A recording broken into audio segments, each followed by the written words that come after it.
Assalamualaikum warahmatullahi wabarakatuh. Perkenalkan, nama saya Erik Naputra dengan NIM 240601181200035 bersama dua teman saya, Dimas Ihtiar Pandawi dengan NIM 240601181200051 dan Reza Aldi Sofyan dengan NIM 240601181400134 akan menjelaskan salah satu materi dari mata kuliah pembelajaran mesin, yaitu Ensemble Learning. Jadi apa sih Ensemble Learning itu? Di sini dijelaskan bahwa Ensemble Learning adalah salah satu paradigma pembelajaran mesin di mana beberapa model dilatih untuk memecahkan masalah yang sama dan digabungkan untuk mendapatkan hasil yang lebih baik. Hipotesis dari Ensemble Learning adalah bahwa ketika model yang lemah digabungkan dengan benar, maka nantinya akan didapatkan sebuah model yang memiliki keakuratan yang tinggi. Jadi pada intinya Ensemble Learning itu menggunakan algoritma yang menggunakan beberapa algoritma pembelajaran lain dengan tujuan untuk mencapai solusi yang lebih akurat dan baik daripada kita menggunakan salah satu algoritma pembelajaran saja. Dan Ensemble Learning ini termasuk dari Supervised Learning. Selanjutnya, di sini ada jenis Ensemble Learning. Jenis Ensemble Learning ini dibagi menjadi tiga, yaitu yang pertama adalah bagging, yang kedua boosting, dan yang ketiga adalah stacking.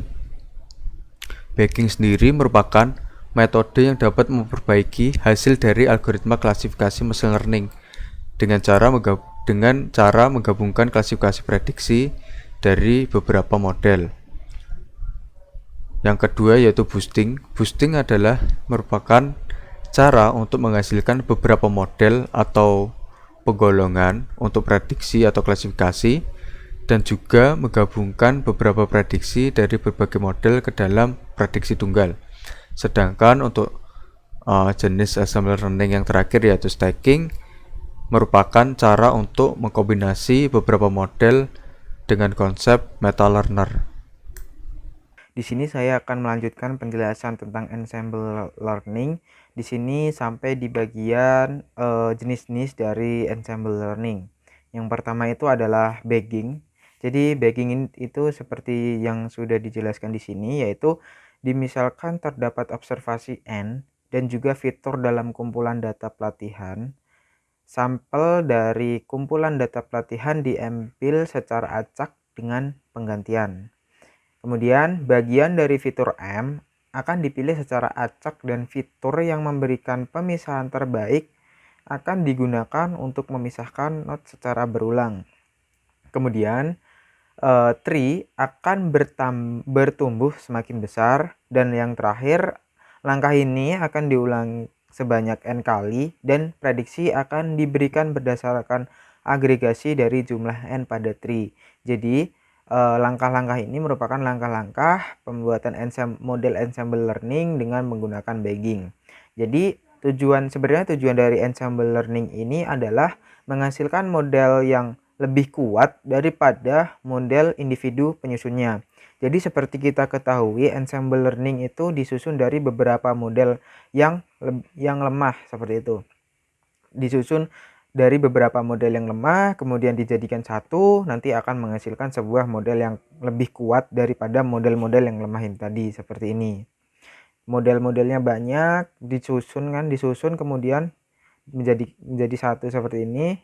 Nantinya akan menghasilkan model yang lebih kuat seperti itu.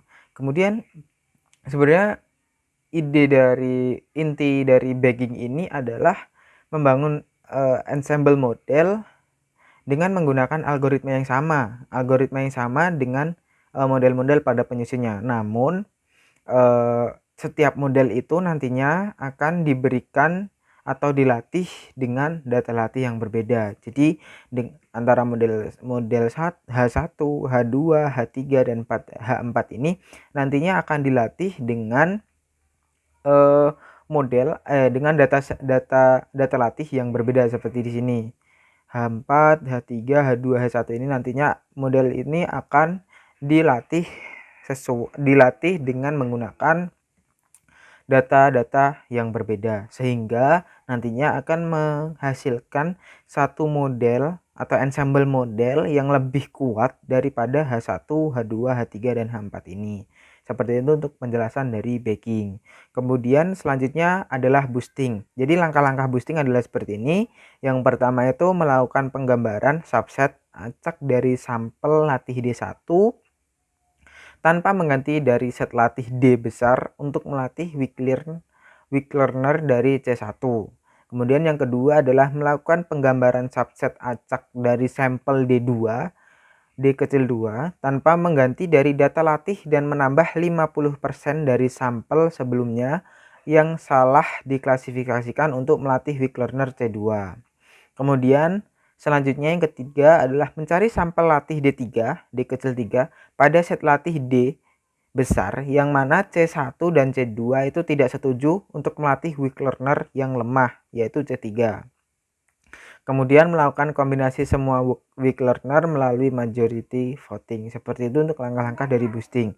Jadi sebenarnya boosting ini itu relatif mirip seperti dengan bagging. Yang boosting dan bagging ini sama-sama dapat digunakan untuk regresi serta untuk masalah-masalah dalam pengklasifikasian atau masalah klasifikasi.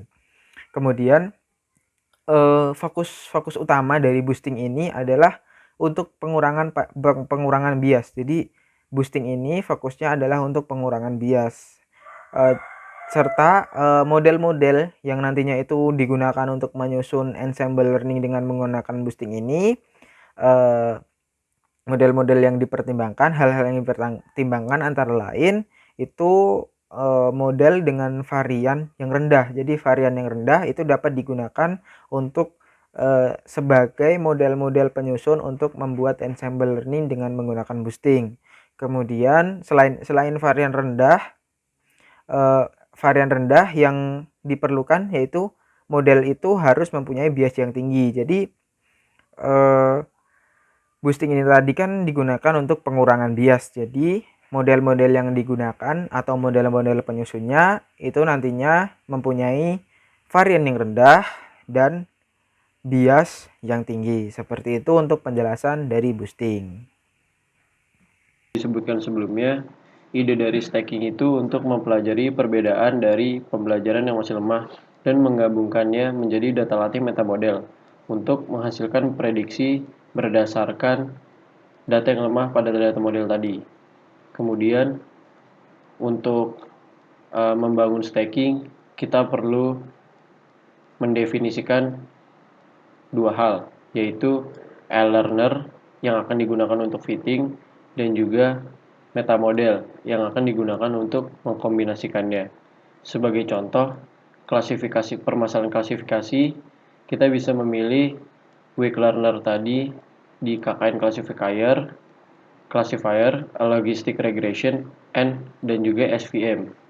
Kemudian akan ditentukan neural network dari metamodel tadi. Kemudian neural network tadi akan dijadikan input ke dalam 3 data pembelajaran yang masih lemah tadi. Kemudian akan dijadikan prediksi final berdasarkan hasil tersebut. Sebagai contoh, langkah dalam stacking ensemble learning sebagai berikut. Yang pertama, membagi data latih dalam 2 fold, kemudian memilih weak learner dan melakukan fitting dengan data pada fold pertama. Kemudian yang ketiga, untuk setiap weak learner tadi akan menciptakan prediksi untuk observasi pada fold kedua. Nah, kemudian yang terakhir, fitting dengan metamodel pada fold kedua menggunakan prediksi yang dibuat oleh weak learner sebagai input. Nah, nantinya metamodel atau meta classifier ini akan dijadikan sebagai hasil yang akan dikombinasikan. Seperti itu. Keuntungan dari ensemble learning yang pertama terbukti untuk meningkatkan akurasi model dan bekerja di sebagian besar kasus. Kedua, membuat model lebih kuat dan stabil sehingga memastikan kinerja yang kaya. Ketiga, bahan utama untuk memenangkan hampir semua hackathon pembelajaran mesin. Yang keempat, menangkap hubungan kompleks linear dan sederhana serta nonlinear dalam data. Adapun kerugiannya yaitu mengurangi interpretability model dan membuatnya sangat sulit untuk menarik wawasan bisnis penting di akhir. Kedua, memakan waktu dan dengan demikian mungkin bukan ide terbaik untuk aplikasi real time. Dan yang ketiga, pemilihan model untuk menciptakan ensemble adalah seni yang benar-benar sulit untuk dikuasai. Mungkin itu saja penjelasan dari kelompok kami yang dapat disampaikan. Kurang lebihnya mohon maaf. Wassalamualaikum warahmatullahi wabarakatuh.